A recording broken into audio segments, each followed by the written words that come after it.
Jamaican ghost stories that will keep you up at night. The Headless Donkey Man. Full story. There was a countryman that always was afraid of getting buried alive. He had that fear ever since he was a child.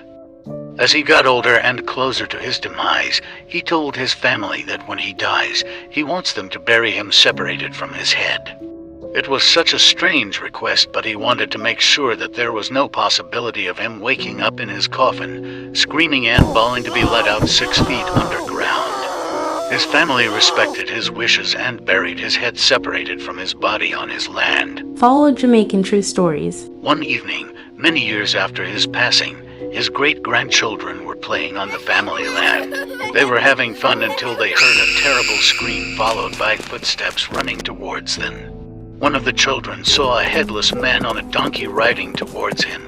The child was terrified. He described the man to be dressed in old clothes, just riding the donkey like there was no tomorrow.